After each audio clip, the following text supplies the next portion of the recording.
नमस्कार, मैं हूं ज्योति सिंह। शुरुआत बुलेटिन की अहम खबर के साथ करते हैं। खबर रायपुर से, जहां विष्णुदेव साय कैबिनेट का बड़ा फैसला। सरेंडर नक्सलियों के जुर्म माफ करेगी अब सरकार। नक्सलियों के आपराधिक मामलों की समीक्षा की जाएगी और समीक्षा के लिए सरकार एक कमेटी बनाएगी। जिला प्रशासन सरकार को इसकी रिपोर्ट भेजेगा।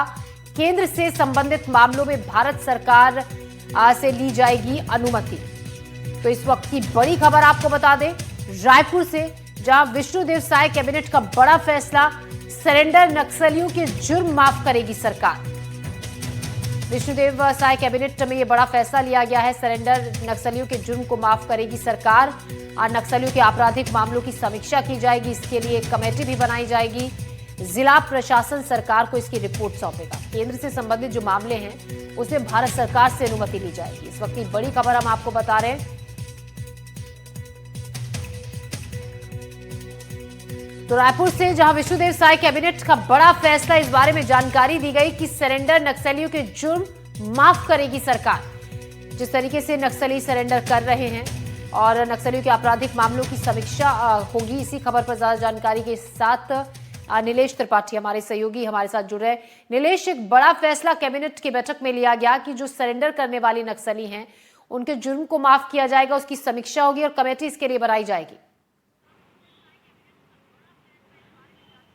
बिल्कुल, देखिए जो सरकार है, आज कैबिनेट की बैठक जब हुई तो इसमें इस प्रस्ताव को लाया गया, क्योंकि सरकार बार बार ये कह रही है कि नक्सल जो समस्या है, नक्सल उन्मूलन के क्षेत्र में जो सरकार काम कर रही है वो हर ओर और हर व्यक्ति के बारे में सोचते हुए उस क्या बेहतर हो सकता है इस पर निर्णय ले रही है। और इसके तहत ही हमने जब पिछले दिनों देखा कि एक बड़ा सरेंडर हुआ था छत्तीसगढ़ में, जिसमें 158 नक्सली एक साथ सरेंडर किए थे जो शंकर के नेतृत्व में।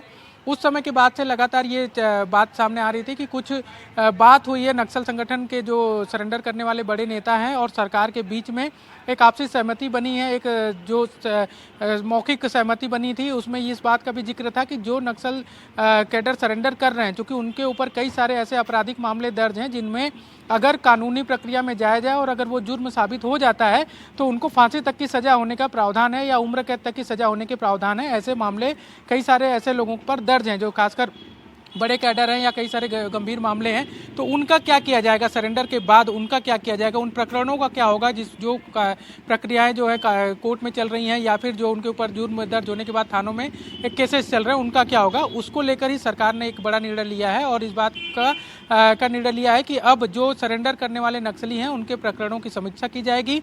उसकी समीक्षा के लिए बाकायदा जिला स्तर पर जिन जिलों के वो रहने वाले हैं उन जिलों के स्तर पर एक कमेटी बनाई जाएगी, जिला स्तर कमेटी। जो कमेटी रिपोर्ट देगी जिला प्रशासन, पुलिस प्रशासन को, पुलिस मुख्यालय को रिपोर्ट देगी, जिला पुलिस मुख्यालय को, और फिर वो एक साथ प्रकरण करके राज्य सरकार को भेजा जाएगा। राज्य सरकार उस पर समीक्षा करेगी और उसके बाद उप समिति जो मंत्रिपरिषद की बनेगी, मंत्रिमंडल की बनेगी सरकार की, उसमें वो निर्णय जाएगा। और इसके अलावा उनका जो अनुशंसा होगा, इस सारी प्रक्रियाएं जो होंगी वो अभिमत विधिक भी लिया जाएगा, यानी कि कानूनी सलाह से होकर गुजरेगा जो मामले दंडात्मक कार्रवाई के हैं या फिर कोर्ट में चल रहे हैं। इसके अलावा वो मामले जो कि केंद्र सरकार के अधीन है, उनकी जाँच में चल रहे हैं, उसके लिए बाकायदा केंद्र सरकार से भी अनुमति ली जाएगी। जो प्रक्रिया है उसके तहत उनको फाइल भेजी जाएगी, रिपोर्ट भेजी जाएगी और वहां से अभिमत लेकर फिर उस पर निर्णय लिया जाएगा। ये एक बड़ा फैसला है, क्योंकि ये सवाल बार बार उठ रहे थे कि जो सरेंडर कर रहे हैं नक्सली, उनको आप मुख्य धारा में जोड़ने की बहुत सारी कवायद तो सरकार कर रही है कि उन्हें कैसे अच्छी ज़िंदगी जी सकें मुख्य धारा में जुड़कर। इसके लिए उनके रोजगार की व्यवस्था, उनके रहने की व्यवस्था, उनके खाने पीने तक की व्यवस्था, उनके सुरक्षा की व्यवस्था, सारी व्यवस्थाओं को ध्यान में रखते हुए नक्सल उन्मूलन के लिए जो नई सरेंडर पॉलिसी बनाई गई थी, पुनर्वास नीति जिसको कहा गया है, सरेंडर शब्द भी नहीं उपयोग किया जा रहा है, ताकि आत्मसम्मान के तौर पर सरेंडर कहना कई बार उसमें आत्मसम्मान पर चोट जैसा लगता है, तो इसलिए उसको पुनर्वास नीति का नाम दिया गया।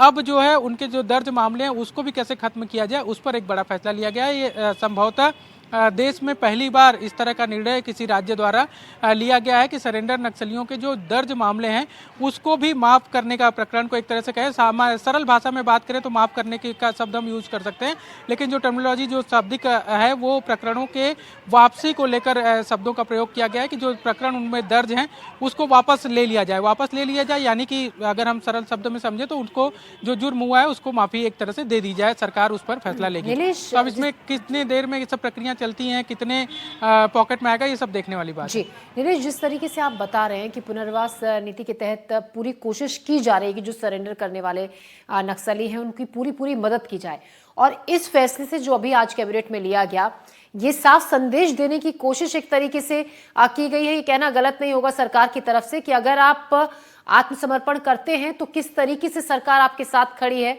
आपके खिलाफ जो जुर्म दर्ज है उन तक को माफ कर दिया जाएगा।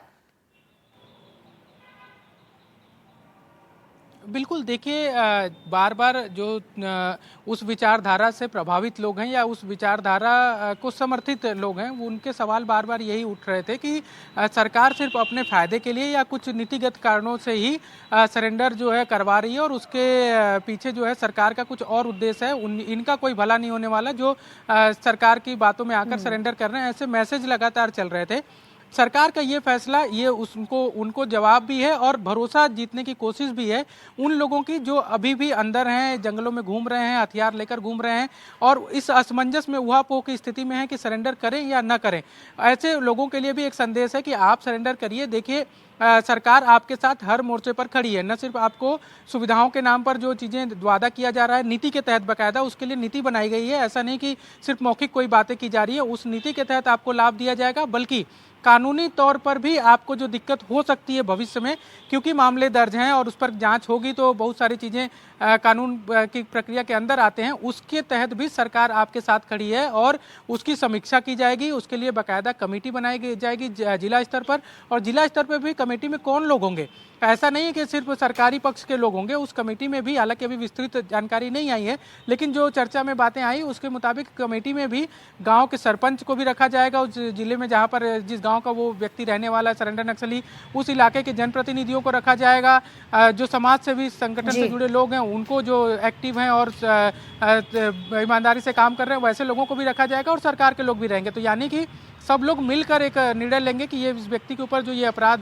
दर्ज है उस पर क्या निर्णय लिया जाए और उसके बाद आगे का फैसला किया जाएगा। तो ये एक बड़ा फैसला है, छत्तीसगढ़ के इतिहास में पहली बार इस तरह के निर्णय लिए गए हैं, और मुझे लगता है कि देश में भी पहली बार इस तरह का निर्णय लिया गया है कि सरेंडर नक्सलियों के जो अपराध हैं उस पर जो है उसको प्रकरण को वापसी लेने की जो है प्रक्रिया किया जाएगी। बिल्कुल नीलेश, और इस फैसले के बाद अब देखने वाली बात होगी क्या सरेंडर करने वाले नक्सलियों की संख्या में और इजाफा होता है आने वाले दिनों में या नहीं। जाहिर तौर पर लग यही रहा है कि इस फैसले का असर आगे आने वाले दिनों में दिखेगा। बहुत शुक्रिया नीलेश आपका जानकारी के लिए। खबरों में